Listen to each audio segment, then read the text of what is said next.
So I think after I bought this, my brain broke. I bought this mainly as a curiosity. I got this because I thought, people talk about Panerai and it's oversized and it's huge and like, why would I ever wear it? I have a very strict guideline you have to understand of what I think is wearable for me. 13 millimeters and lower in terms of thickness, and somewhere around 38 to 40 millimeters is like, that's my Goldilocks zone. So why would I ever wear anything that's 44 millimeters in diameter? It's 52 millimeters lug to lug, and it's 15 and a half millimeters thick. Why would I ever wear this slab of metal on my wrist?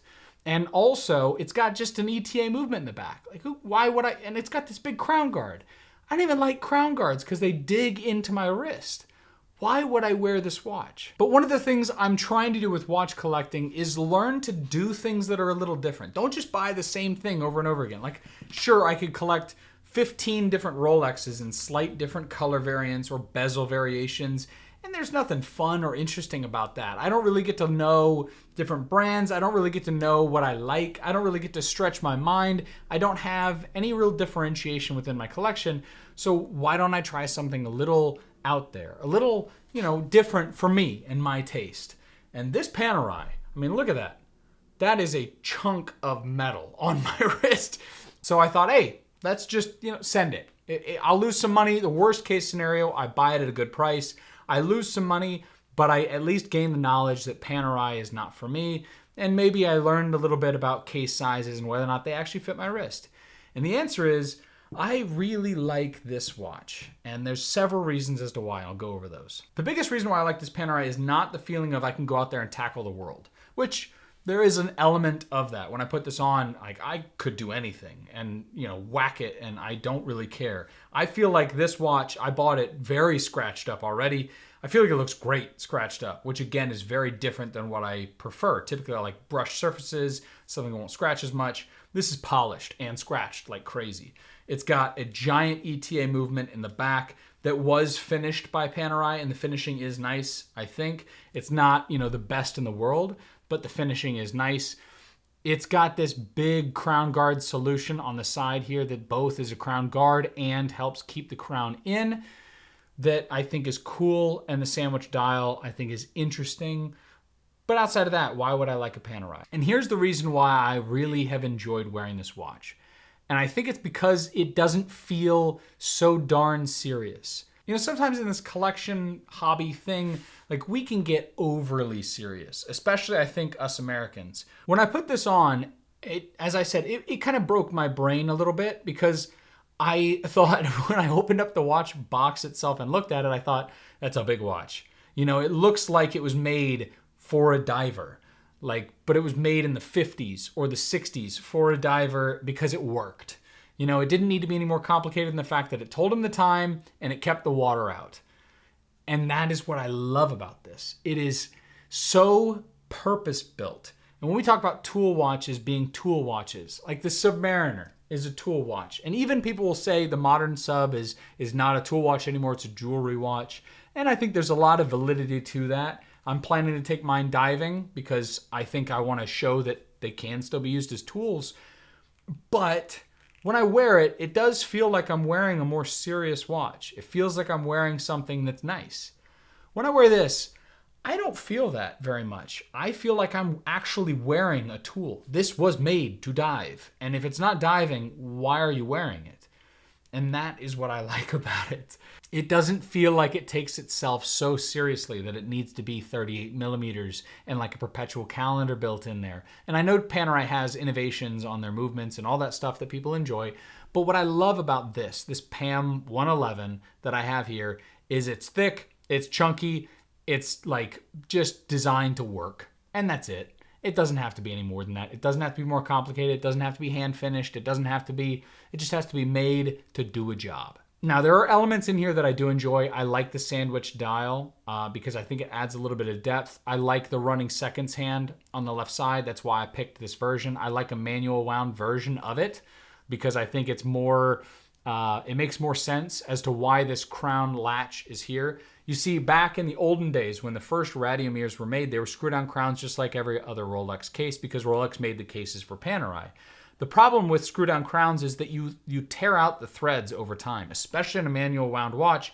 You have to unscrew it, wind it, and then screw it back in every other day. And so what happened is they would strip the threads on those tubes over time, which is exactly what happens on every other watch. I actually watched an interview recently with Teddy Balthazar and a watchmaker at RGM, and he was talking about how screw-down crowns are overrated because not every watch needs to be a screw-down crown because you're just going to strip out the threads and have to get it replaced when the water resistance can be perfectly adequate without you having to do a screw-down crown, which I thought was interesting. And so if you're looking at trying to avoid a screw-down crown, but you still need high water resistance, the fact that this is designed where an Italian said, well, why don't we just screw on a lever that when you put the lever down, it just shoves the crown harder into the gaskets. I love that.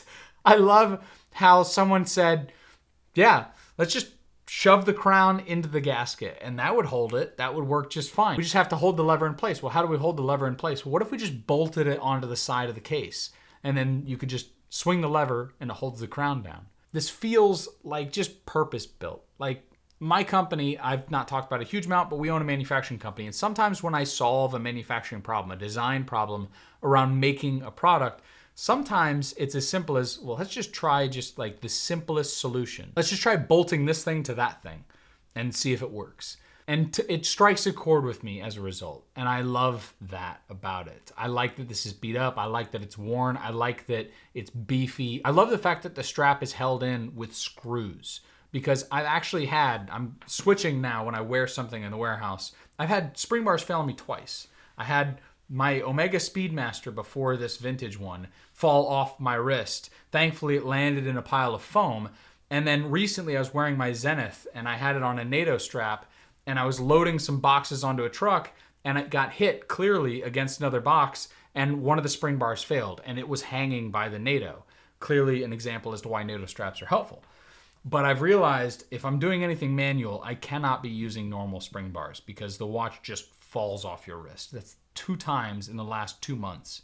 So the fact that these are screwed in means that this strap is not going anywhere. It's staying on the watch and I like that about it. Now, this isn't a total love affair with Panerai. They don't do everything right. Certainly, this is just an ETA movement, and a lot of people can look at it overpriced. You can say that it's too big, and I get it. You can say that it's cult-ish with the Paneristi following, and I can understand your impression. But in the end, if you find a watch, and it fits you, and it suits you, and you enjoy it, who cares? Who cares what everyone else thinks? Like when I wear this out and about, I've had on the first few days where I thought, this watch is way too big to be seen in public. It feels absurd. I don't swear much in this channel, but it's kind of this f it mentality. I'm gonna wear it, it's gonna work, it's gonna keep water out, it does what it needs to do.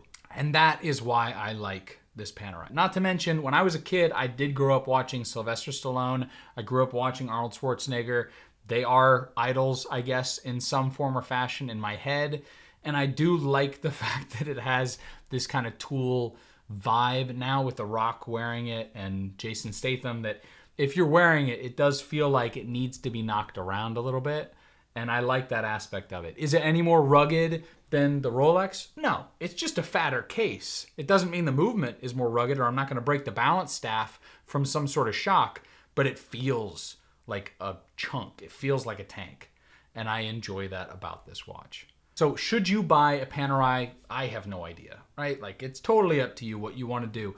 But if you want to try something where it's totally different and you are looking for that vibe of it's just built to do a purpose and I'm going to wear it doing things that I wouldn't wear other watches to do, I think it fits great. I would recommend wearing it for a little longer than just trying it on in the store because it took me a little while for my brain to break. It didn't happen right away. It did take me a couple days for me to realize how much I like the watch. I have been wearing it way more than I expected over a lot of my other watches because it's just been fun. And I think that's what this hobby does need to be about sometimes, is just having fun. So that's the Panerai, that's the PAM111. Do you guys have experience with Panerai? Have you worn one? Do you own one? Why do you like yours, I suppose? And until the next time, take care.